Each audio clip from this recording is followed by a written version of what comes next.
I have been wanting to visit the Gateway Arch in St. Louis ever since I first saw it from the freeway, which was in 2020. But then I was in a hurry to get back to Massachusetts to my mom. So this time I scheduled a visit. But what I didn't do is figure out the logistics of that. So now I'm realizing that it's not going to be too easy to park. And Captain can't come into the arch, so he can't come up the elevator. Any place I park is going to have to be safe enough for him to stay there for however long that takes. And I don't even know how long that takes. So the other thing is, I think I was supposed to take an exit off the ramp that said waterfront, which I did not do. And now I can't seem to find the waterfront. So yeah. Sorry guys, I think this is about as close as I'm going to get to this very big arch. But I'm going to be very near some other very big things later on today, so stick around. Maximalist minibus with Mary and Captain and you. Get on the bus! If you've ever traveled around the U.S., and you've probably seen some version of giant chairs, at least a few of them, like these ones. And they seem like giant chairs until you've seen the truly huge ones. And then they seem like quaint little oversized, photo ops. But they are definitely born out of a certain battle that has spanned across decades all over the country. A very strange battle for the hearts and minds of Americans. A battle waged with giant chairs.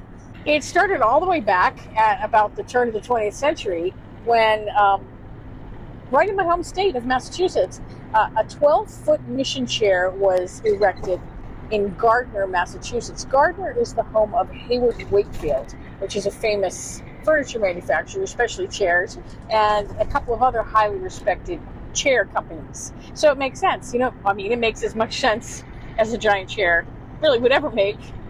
And then after that, another furniture capital, Thomasville, North Carolina, topped theirs about 20 years later by putting up a 13.5-foot chair. But Gardner wasn't going to take that lying down. They were going to take it sitting up. So they replaced their 12-foot chair with a 16-foot Hitchcock chair in 1935. Thomasville, of course, volleyed back, and they put up an 18-foot Duncan Phyfe. So, yeah, from there, the frenzy spread, and there was a 19-foot ladder-back kitchen chair that went up in Bennington, Vermont, I think it was, and then a 20-foot Phyfe chair in Washington, D.C. Gardner's next entry, supposedly built to celebrate the bicentennial, but let's face it, it was just good old American competitiveness. And that chair is 20 feet tall and 10 feet wide. Pretty soon, private industry stepped in, and you can imagine that they took the fight to a whole other level. A place called Pa's Woodshed, which is a lumber yard in Binghamton, New York, they put up a 24-footer, and they got it certified by Guinness as the world's largest. But not even a year later, a 25-foot one went up, and then a 33-foot office chair was erected in Alabama. In 2003, an Italian company put up a 40-foot chair in Los Angeles at the LA Mart. I remember that because I lived in LA then, and I guess I never got close enough to realize how huge it really was. That was the biggest one for quite a while. Oh, we should talk about the rockers, because the rockers are like a whole other category. The 21-foot rocking chair went up in Colorado. The Star of Texas, which is 26 feet tall, topped it. And then there was Big John at a furniture store in Franklin, Indiana. Here's my friend Melissa standing in front of Big John just to show you how big it is. But in 2015, that's when we end up in Casey, which is where we are now. We are in Casey, Illinois. It's a big city. Well, no, it's a small town. It's about 3,000 people, but it's full of big. You might say it's the capital of big. And that's thanks to a guy named Jim Bolin, who's a local businessman who was so full of Casey civic pride that he thought, hey, why stop at chairs? So he built the world's largest wind chime. The wind chime was only the first of many very big things. There is the world's largest golf tee, and it has its own observation platform. There's also the world's longest yardstick. Now, this one disappointed me a little. I don't know why. I just expected the world's longest yardstick to actually be bigger. the world's largest pitchfork, and the world's biggest mailbox. You can not only mail a postcard from it, but you can climb inside it.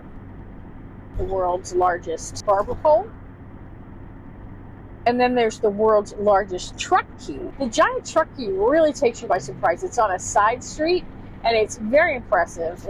But it's also next to a huge taco that isn't even on the roster of big things. So I guess this is not big enough. But apparently the key is an exact replica of Jim Boland's own truck key. So I guess theoretically somebody could figure out how to scale it down and go steal Jim's truck. Some of the big things seem like maybe they got their title because there wasn't any competition. I mean, like, I don't think there's a lot of people out there trying to make the world's biggest swizzle stick.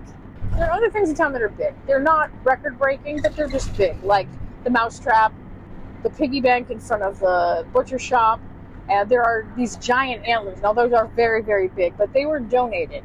They were once used in a Jägermeister commercial, apparently. And then there's the birdcage. You can sit in it, you can swing on the little birdie swing and get your picture taken. I'm sure there's actually got to be a bigger birdcage somewhere out there, but it is big. But in this town full of bigness, nothing compares to the chair. I thought I had seen giant chairs, but I turned the corner and there she was. Nothing prepared me for the majesty, the enormity. This is a really, really, really, really, really, really big chair. Big, big, big, big things are coming. It stands 56.5 feet tall and it weighs over 46,000 pounds. So I'm not really sure how they weighed it because that would require the world's largest scale, and that is something I have not seen in town. Big, big, big, big things are coming. I found out after I visited Casey that the town also has a town park that offers camping. Now it's a little pricier than I normally would like to spend. It's $25 for hookups, but it's $10 without hookups and there's showers. So yeah, I would pay $10 for a spot that had showers because showers are expensive. They are. I wonder how big the showers are. Okay, now go watch this one and keep your eyes out for more of those giant chairs. Let me know if you find one.